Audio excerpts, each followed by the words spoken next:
something. Shoot. I was like, what? Asses took their names.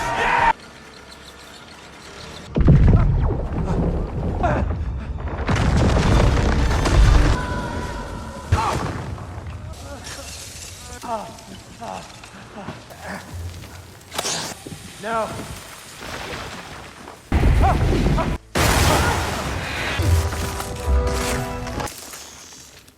I think I broke my ankle. Help! Please don't let go.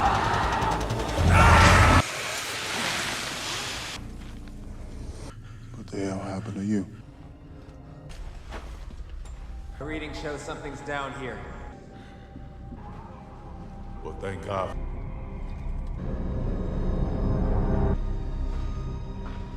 The tracks lead down. I don't in the ice. Here We stumbled upon something.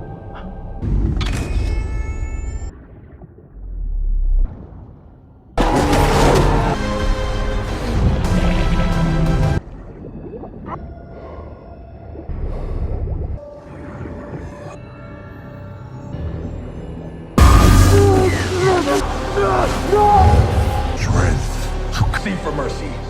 Get out of here! He stole her, and he's... Whoa, whoa, whoa! Whoa, David! Come in. Throw cannon at front border gate. Lock. Take them out! Fire!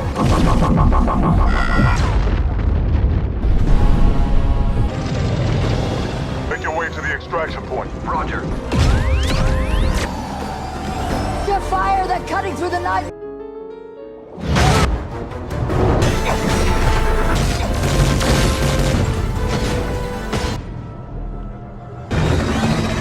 Your entrance into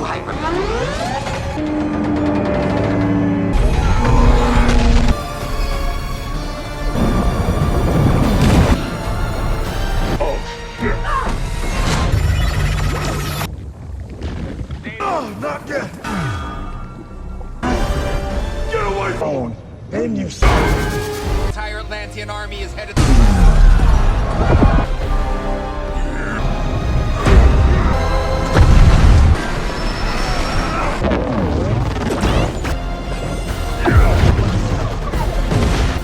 Come on, shit! Trust me, it wasn't my act. Did you? What?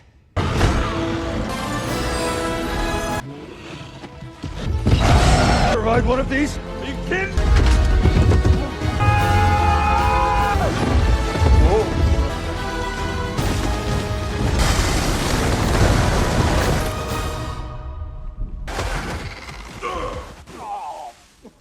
All right.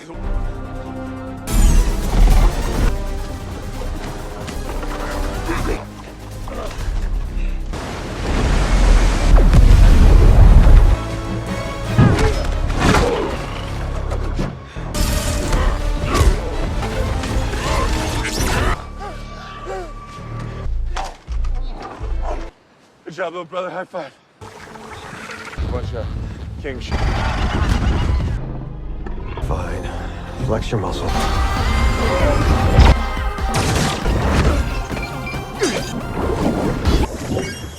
I know where he is, but it's been buried for years. You don't come back!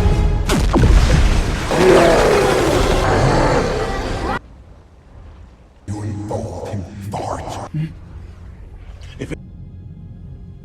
Hey.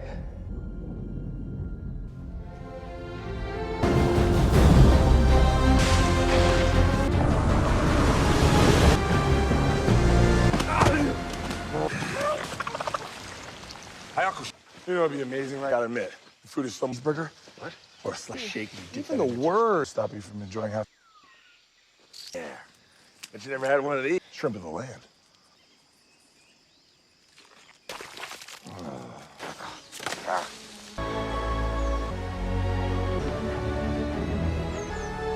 Are you?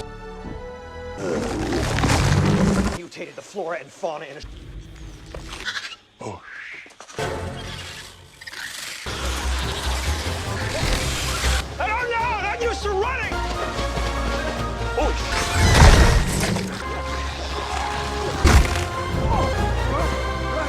have to jump. We'll survive the fall. What does that say? They're ready.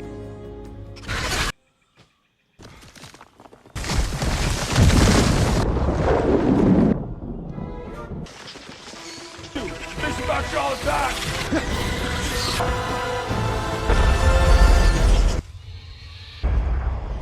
Saved your ass.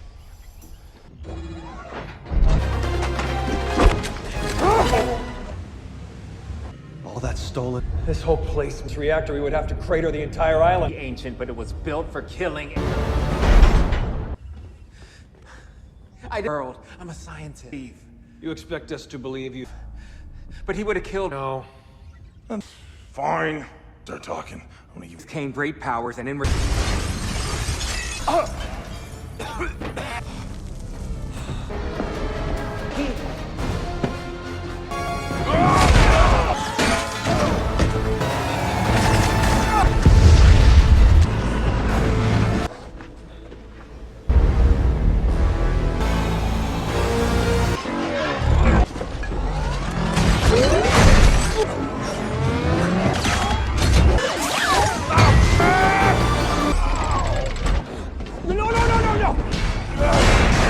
Again!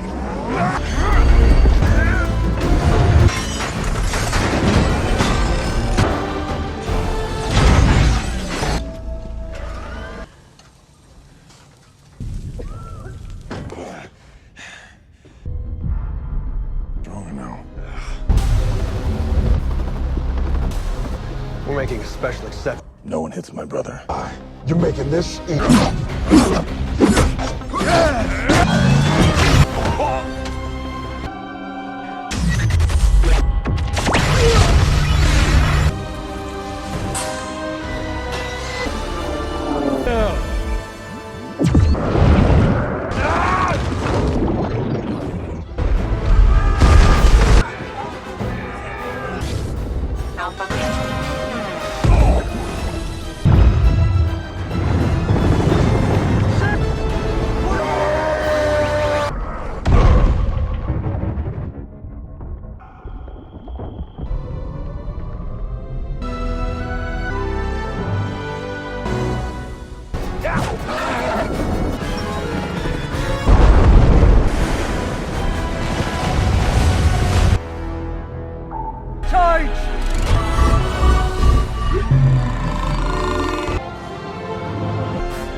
You've gotta be.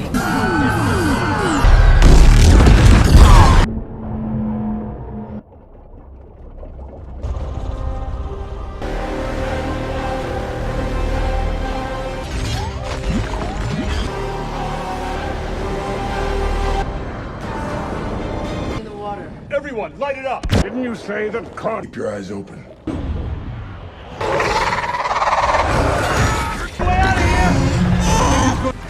Thank you, Your Highness.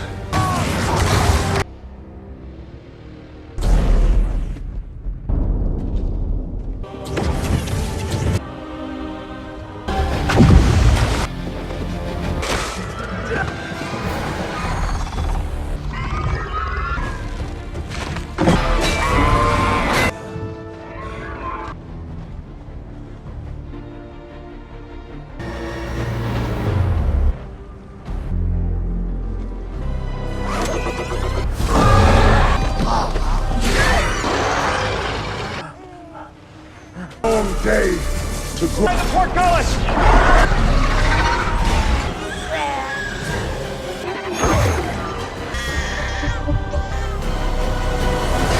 Just fine.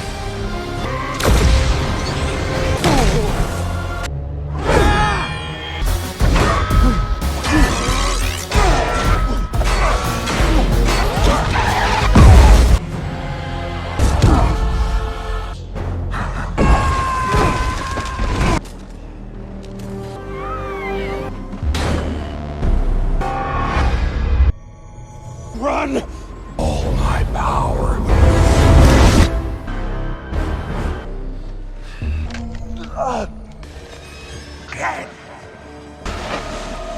And body, and this was he. It's...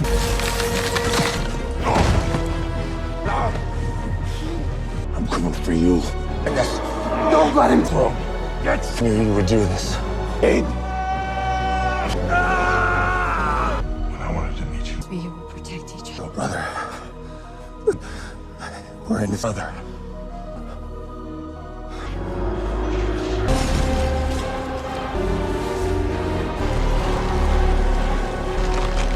I lived off for this moment.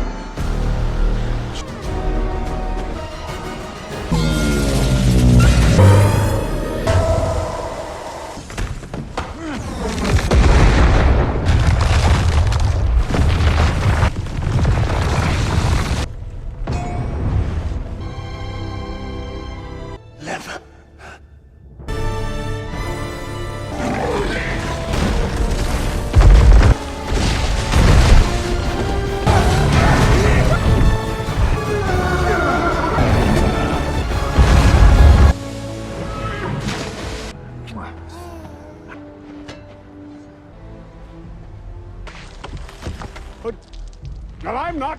As far as Yes. you know, the whole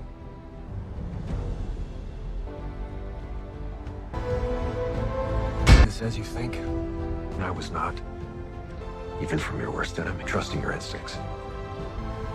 After all, well... Hey guys, today we dive headfirst into the aquatic adventure that is Aquaman and the Lost Kingdom, where our favorite half-human, half-Atlantean hero, Arthur Curry, is trying to balance kingship with well, fatherhood, and let me tell you, that's a balancing act even an Olympian gymnast would struggle with. We kick off with Arthur in full dad mode, attempting to explain the complexities of his life to his baby boy, Arthur Jr. He's trying to keep Atlantis a secret, which is about as easy as keeping a goldfish a secret in a bathtub. If you like this sneak peek, hit the like button and subscribe. It's the best way to support the channel, and let me know you want more. Meanwhile, far from Arthur's domestic bliss, we find David Kane, better known as Black Manta, still absolutely simmering with a desire for vengeance. Remember that whole "my dad died because Aquaman left him in a sinking submarine" thing? Yeah, he hasn't forgotten. He's out there, a man on a mission, fueled by a rage so intense it could probably power a small city. We see him with his crew, diligently searching the icy waters, not for buried treasure, but for something far more sinister. The sound of their sonar pings through the silent depths, a chilling contrast to the quiet determination on David's face. He's not just looking for a fight, he's looking to dismantle Aquaman's entire world, piece by watery piece. You can practically feel the cold dread emanating from the screen, a frosty promise of the trouble to come, and what do you know, his diligence pays off. Black Manta and his crew stumble upon something ancient, something evil, buried deep within a glacier. It's not just any old pointy stick. It's the Black Trident. As his divers chip away at the ice, the metallic scraping sounds are almost lost to the deep sea's natural hum, but the visual impact of that dark, menacing weapon emerging from the frozen abyss is anything but subtle. It practically screams. Bad news. We're talking Indiana Jones finding the Ark of the Covenant levels of bad news, but underwater and with more potential for glowy evil powers.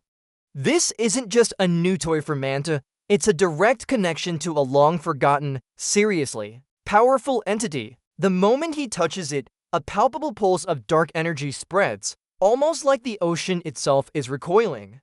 This weapon, it's whispering secrets, promises of power, and a direct line to the long-dead King Kordax. And just like that, Manta goes from angrily obsessed guy to angrily obsessed guy with a magical, mind-controlling weapon upgrade. With his shiny new, decidedly evil trident in hand, Manta decides it's time for a little hello, I'm back and I'm angrier than ever visit to Atlantis. Specifically an outpost, he doesn't just attack, he annihilates. The sonic blasts from his trident ripple through the water, a deafening wave of destruction that sends Atlantean soldiers reeling. The metallic screech of their technology being torn apart echoes through the current, followed by the muffled thuds of explosions as entire structures crumble. It's not just brute force, it's a terrifying display of the Black Trident's power, clearly influenced by something far more ancient and malicious than Manta himself. Our boy Arthur, meanwhile, is probably still dealing with a teething baby or a royal council meeting about seaweed exports when this all goes down. Talk about a rude awakening. Manta is sending a clear message. He's not playing around anymore. This isn't just about revenge, it's about conquest, and he's got the magical, mind-bending stick to do it. Back in Atlantis, Arthur is trying to be a good king, which, let's be honest, is a bit like trying to teach a shark to tap dance. Admirable effort, but not exactly its natural calling. We see him on the throne, looking less like a majestic ruler and more like a guy who just got handed a stack of tax forms on a Friday afternoon. The soft, murmurous voices of his council members provide a dull background hum, contrasted with the rhythmic clicking of his own fidgeting fingers as he tries to pay attention. He's dealing with everything from territorial disputes over kelp farms to debates about sustainable jellyfish harvesting. You can almost feel his skin crawling. With boredom, he's a hero, a warrior, a dude who can talk to fish, not a spreadsheet wizard. His internal monologue is probably a colorful string of expletives, all while maintaining a dignified royal facade. He's built for battle, for grand quests, not for bureaucratic paperwork. This scene brilliantly highlights the stark contrast between his epic adventures and the utterly mundane reality of governing, showing us that even being King of Atlantis has its less glamorous, more can I just go punch something now moments. The peace, or rather, the bureaucratic drudgery, is shattered when news of Black Manta's assault finally reaches Atlantis. Holographic projections shimmer into existence, showing the horrific aftermath, twisted metal, crumbling coral, and the chilling silence where an outpost once stood. The vibrant, living sounds of the ocean are replaced by the somber tones of the report. Arthur's face, previously a mask of boredom, hardens into grim determination. He clenches his fists. The tactile sensation of his rings digging into his palms a stark reminder of his responsibilities. This isn't just a skirmish, this is a declaration of war, and Manta isn't holding back. The stakes are instantly raised, turning Arthur's day from boring king stuff to oh dear, the psycho with the magic evil stick is here to destroy everything. I love he realizes the true scope of Manta's power, or rather, the power of whatever is controlling Manta, and it's clear he can't face this threat alone. A king's burden suddenly feels very, very heavy. Facing a threat this formidable, Arthur does the unthinkable. He decides to break his brother out of prison. Yes, Orm, the guy who tried to conquer the surface world. The guy he personally defeated and imprisoned. Family reunions, am I right? He treks to the harshest, most desolate prison imaginable, a desert kingdom where Orm is held captive. The arid wind whispers through the sparse structures, a stark contrast to the familiar rush of water. We see Orm, looking less like a former king and more like a guy who really needs a good meal and a shower. He's gaunt, isolated, surrounded by sand, which, let's be honest, is probably Atlantean torture. Arthur approaches, a mix of apprehension and brotherly obligation on his face. The tension between them is thick enough to cut with, well, a trident. Arthur knows he needs Orm's knowledge of ancient Atlantean magic and history, but trusting him, that's a whole different kettle of fish. This alliance is less buddy cop movie and more of only doing this because the fate of the world depends on a kind of begrudging team-up. Arthur makes his pitch. Help me stop Manta, and maybe, just maybe, you won't spend the rest of eternity playing in a giant sandbox. Orm, naturally, is less than thrilled. Their initial exchange is a masterclass in brotherly passive aggression, seasoned with a generous helping of past trauma. The subtle shifts in their facial expressions speak volumes, Orm's cynical amusement warring with his spark of intrigued defiance, Arthur's forced patience barely concealing his irritation.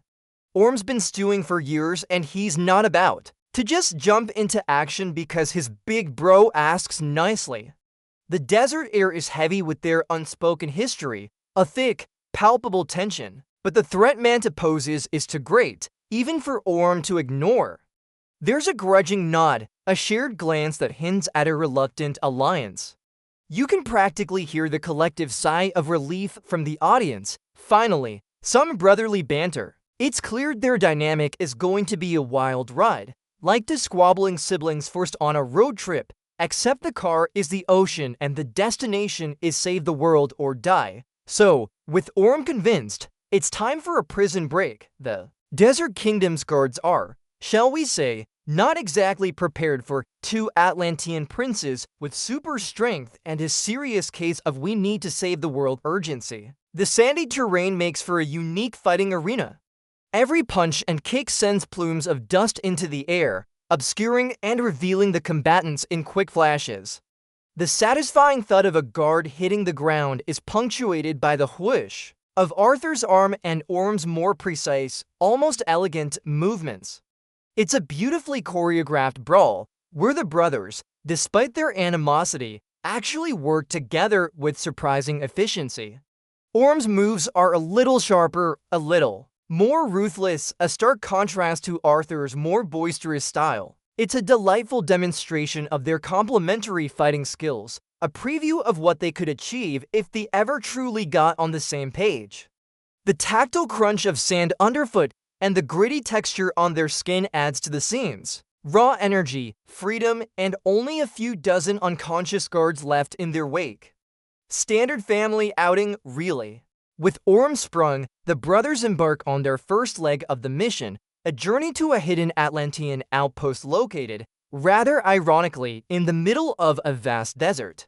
Because, you know, Atlantis is all about being unpredictable there. Riding on some sort of salvage Atlantean sand skiff, which kicks up a massive rooster tail of sand, blurring the lines between ocean waves and desert dunes. The roar of the engine is a powerful counterpoint to the desolate silence of the desert. Orm, ever the cynic, probably makes a snarky comment about Arthur's driving, while Arthur, equally sarcastic, probably retorts that Orm had plenty of time to practice his staring at sand skills. It's during this journey that their forced camaraderie slowly begins to thaw, just a tiny bit. The shared peril and the sheer absurdity of their situation forces them to communicate, however begrudgingly. You can almost feel the dry heat and the stinging sand on your skin, a jarring change from the cool, comforting depths of the ocean. They're not just moving through space, they're traversing a landscape of their own complicated relationship. Their quest then takes them to the notorious Trench Kingdom, because apparently, facing a magically enhanced supervillain isn't enough excitement. We're back in the spooky, abyssal depths where the trench creatures lurk, all teeth and terrifying bioluminescence. The inky blackness is punctuated by the eerie glow of these monsters and the faint hum of their deep-sea vehicle, creating a truly unsettling atmosphere. The snapping of their jaws and the frantic swish of their bodies as they dart through the darkness creates a symphony of primal fear. It's a real hold your breath and hope for the best kind of moment. Orm, with his superior knowledge of ancient pathways and cryptic lore, guides Arthur through the treacherous currents and past the hungry inhabitants. This journey highlights Orm's valuable, if unsettling, expertise. It's a testament to the old adage, keep your enemies closer, especially when your enemy knows shortcuts through monster-infested waters. You can almost feel the cold, oppressive weight of the water around them, a chilling reminder of the dangers that lie hidden in the deep. Through the trench, they finally arrive at the fabled lost kingdom of Necris, which, plot twist, is not so lost after all. It's an awe-inspiring sight, a massive, ancient city frozen in time and ice, radiating a palpable sense of dark, forgotten power. The air, or rather, the water, here feels heavy, almost buzzing with latent magic. The crystalline structures shimmer with an ominous, purple-black light, a stark warning that this isn't exactly a vacation spot. The brothers pause, taking in the sheer scale and the sinister beauty of it all. The distant, mournful groans of the ice shifting under the immense pressure add to the eerie atmosphere. Orm, with his deep knowledge of Atlantean history, fills in the blanks about Kordax, the first king of Atlantis, who was consumed by the Black Trident's power and subsequently banished. This isn't just a place, it's a prison for an ancient evil, and Manta has just gone and opened the front door with a magical skeleton key. Oops, inside Necros, the brothers finally come face to face with Black Manta, who is now less man with a grudge and more terrifying puppet for an ancient evil. He's practically glowing with the dark energy of the Black Trident, his eyes burning with an unnatural intensity. His voice, usually gruff, now has a chilling, resonant quality, tinged with Kordax's malevolence. The clanging of his metallic armor as he moves is amplified in the vast, echoing chambers of Necros. This isn't just Manta anymore, it's a vessel for Kordax, and he's got an army of mutated creatures at his command. The initial clash is brutal, a flurry of powerful blows and defensive parries. Arthur's signature punches land with a satisfying hump, but Manta, powered by the Trident, seems almost impervious. Orm, ever the strategist, uses the environment to his advantage, calculating every move.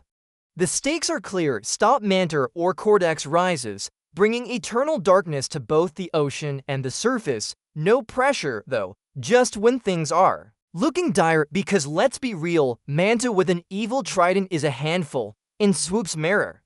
With her, the cavalry has definitely arrived, armed with powerful hydrokinetic abilities and a seriously fierce glare. The rush of water as she manipulates it, forming powerful whips and destructive blasts, is a refreshing counterpoint to the dark energy of the Trident. The rapid-fire thwack of her water attacks hitting Manta's creatures sends them scattering. Her presence shifts the entire dynamic of the fight, turning a desperate struggle into a more balanced, albeit still incredibly dangerous, confrontation. It's like bringing a super soaker to a knife fight. If the super soaker could actually slice things in half, she's not just there for backup. She's a force multiplier, a reminder that Arthur has a powerful queen, not just a wife. The tactile sensation of the churning water, the impact of her blows, and the renewed sense of hope crackle through the scene. During the escalating chaos, Orm, being the resident expert on ancient evildoers, realizes that Manta isn't just Manta anymore. He attempts to reach out, to establish a connection with the entity possessing Black Manta through the Black Trident itself.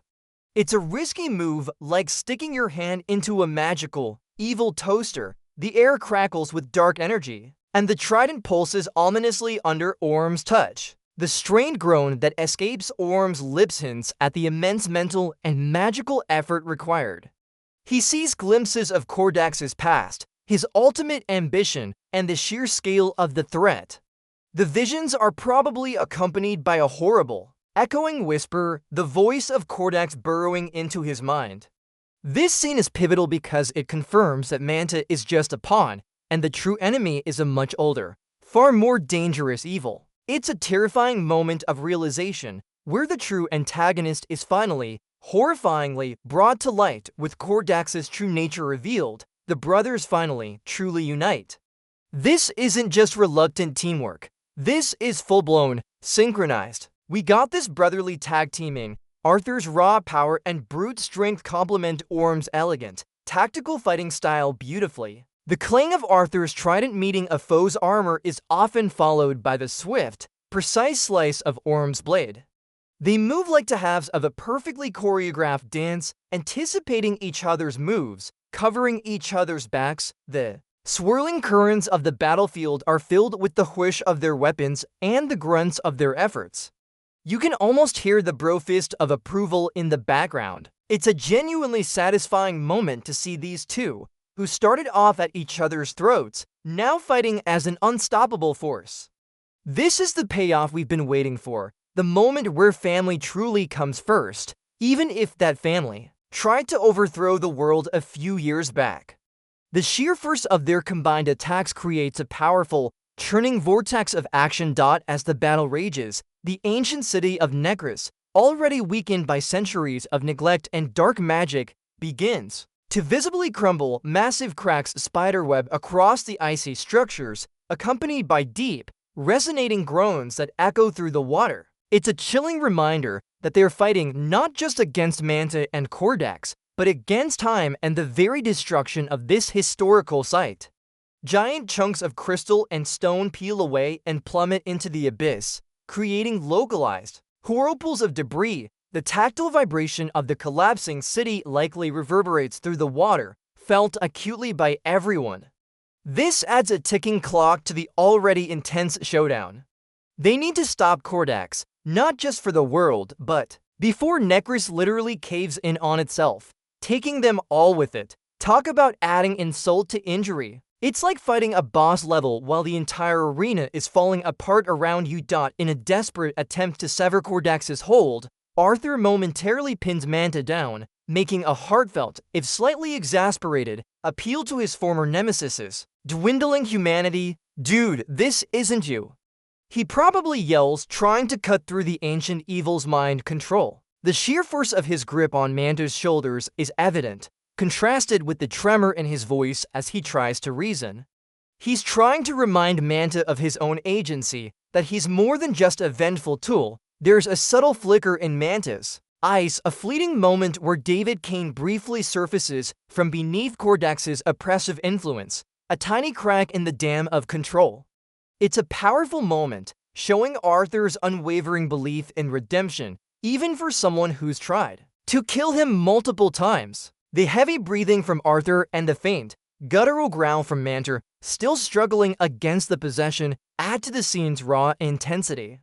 It's a gamble, but one Arthur is willing to take, because even villains deserve a chance to choose their own path, apparently. As Kordax's influence wanes, or at least gets distracted, the heroes turn their attention to the horde of mutated creatures still swarming from Necris's depths.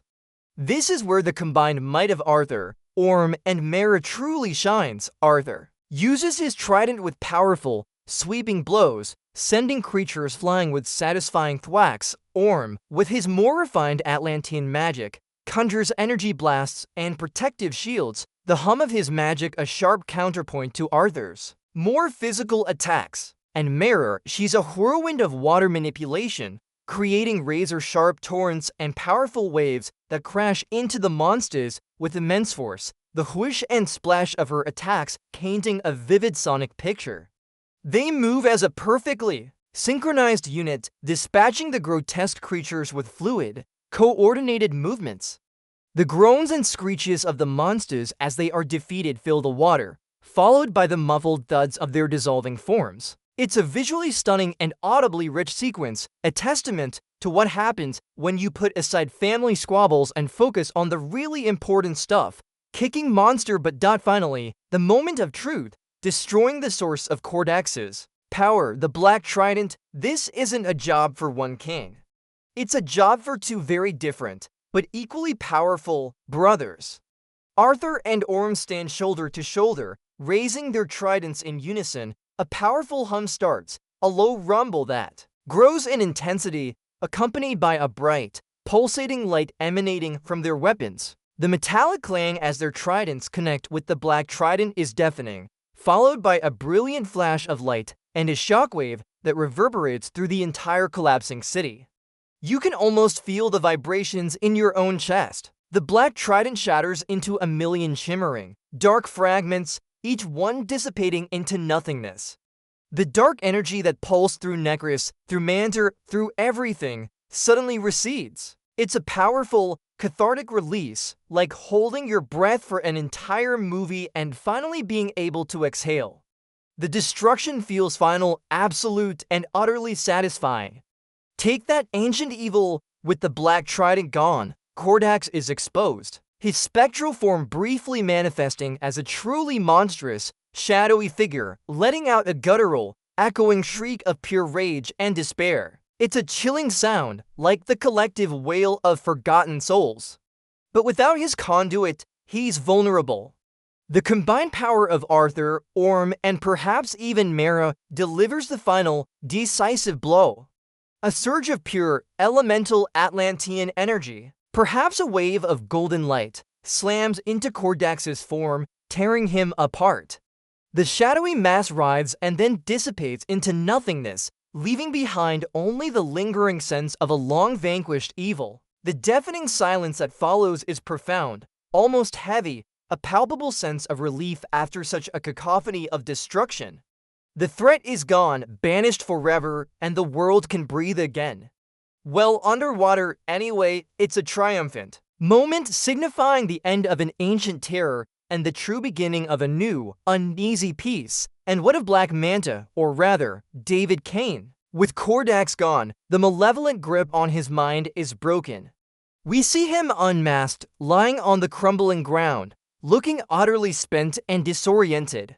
The fiery rage that once consumed him has been replaced by a vacant stare, a testament to the sheer mental and emotional toll of being possessed by an ancient evil. The subtle shift in the sounds, from the intense battle noise to the muted groans of the collapsing city and Manta's shallow breaths, highlights the abrupt end of his reign of terror. Arthur and Orm approach him, a silent exchange of glances. Passing between them, he's defeated, but alive. What happens next is a moment of complex morality. Do they capture him? Let him go? The question hangs heavy in the water, a stark reminder that even after saving the world, some wounds run too deep for easy healing. This isn't a neat, tight dash-up dash with dash-about ending for Manta. It's a somber, ambiguous conclusion to his arc, leaving us to wonder if he'll ever truly find peace. With the world saved and the bad guy mostly dealt with, it's time for Orm to make a choice. Does he go back to his desert sandbox prison, or does he carve out his own path? After all that reluctant heroism, you can practically hear him thinking, I didn't save the world just to go back to being a glorified inmate. Arthur, surprisingly, gives him the nod, a silent acknowledgement of his brother's contribution and sacrifice. Orm, with a subtle nod of his own, turns away from the path back to Atlantis, a quiet thank you in his demeanor. The gentle current of the ocean seems to guide him, symbolizing his newfound freedom. It's a moment of quiet dignity, where the once villain finds a measure of redemption, not through royal decree, but through his own actions. The subtle swish of his cape as he departs speaks volumes, a promise of a new journey, a chance to define himself on his own terms. It's a far cry from his initial imprisonment, showcasing a genuine evolution in his character. After all the world saving, it's finally time for a much-deserved family reunion. Arthur, Mara, and little Arthur Jr. are back together, basking in the glow of a job well done. The soft gurgle of the water and the gentle murmur of their voices create a soothing atmosphere, a welcome relief from the recent cacophony of battle. Arthur gets to be a dad again, playing with his son, a stark reminder of what he was fighting for. Mara, ever the stoic queen, allows a rare, tender smile to grace her lips. It's a moment of quiet domestic bliss, showing that even kings and queens need a break from trident-wielding evildoers to enjoy the simple pleasures of life. The soft, tactile sensation of his son's tiny hands probably grounds Arthur, reminding him of his roots and his purpose. This scene serves as a heartwarming anchor, showing that even after the grandest adventures, it's the quiet moments with loved ones that truly matter. It's a sigh of relief, a gentle pat on the back for our heroes, and a reminder of the peace they fought so hard to protect. Having faced an existential threat to both worlds, Arthur comes to a profound realization. The separation between Atlantis and the surface world can no longer stand. He stands before the Atlantean Council, making a passionate, heartfelt speech about the need for unity and revelation.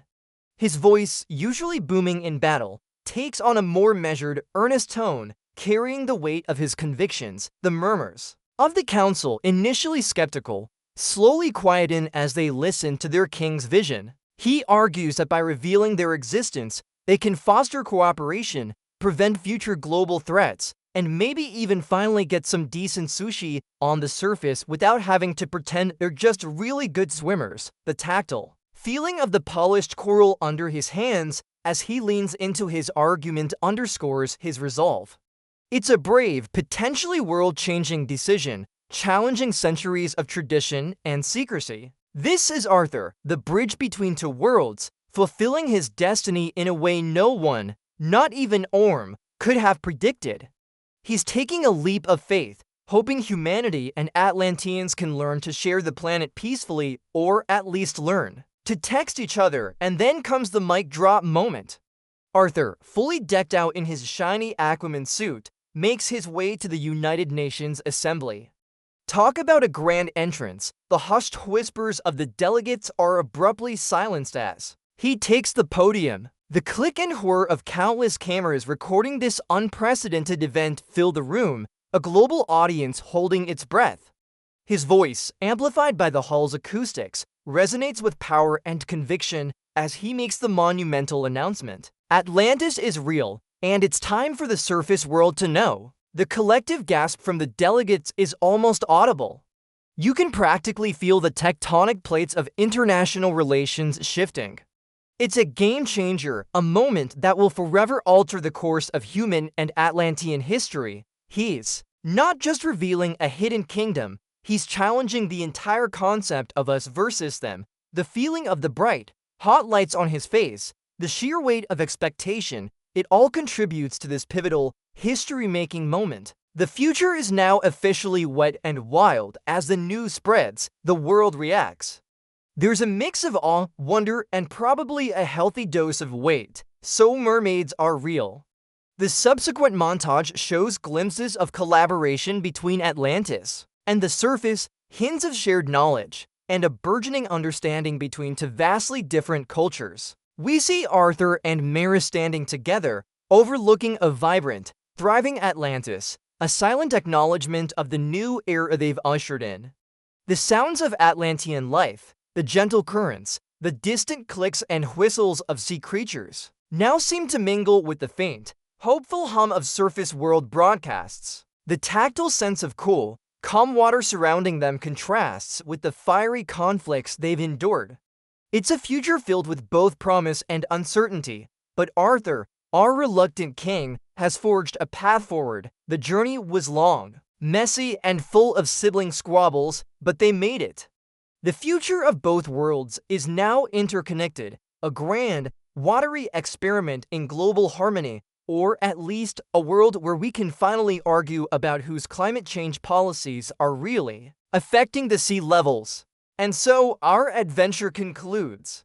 Arthur, back on the familiar sandy shores, sits with his son, looking out at the boundless ocean, not just as a king, but as a father who has fought to secure a better world for his child. He's made his mistakes, but he's also proven that true leadership isn't about perfection, but about courage, resilience, and the willingness to stand up for what's right, even when it means breaking a few ancient rules. The gentle lapping of the waves against the shore is a soothing balm, a reminder of the constant, powerful force he now protects.